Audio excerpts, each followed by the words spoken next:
Балдарымды, кыздарымды жана окуучуларымды периштелерим деп айтам да. Ошондой эле алардын спорттук кийимдерине дагы периштелерим деп жаздырып койгонмун.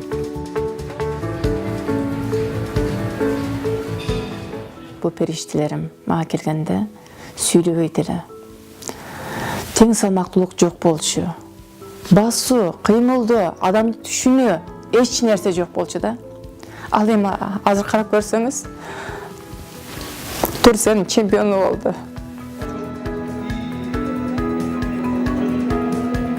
Бул кызыбыздын тетиги бир канча жети аталарынан келаткан бир улуу касиет бардыгын сездим.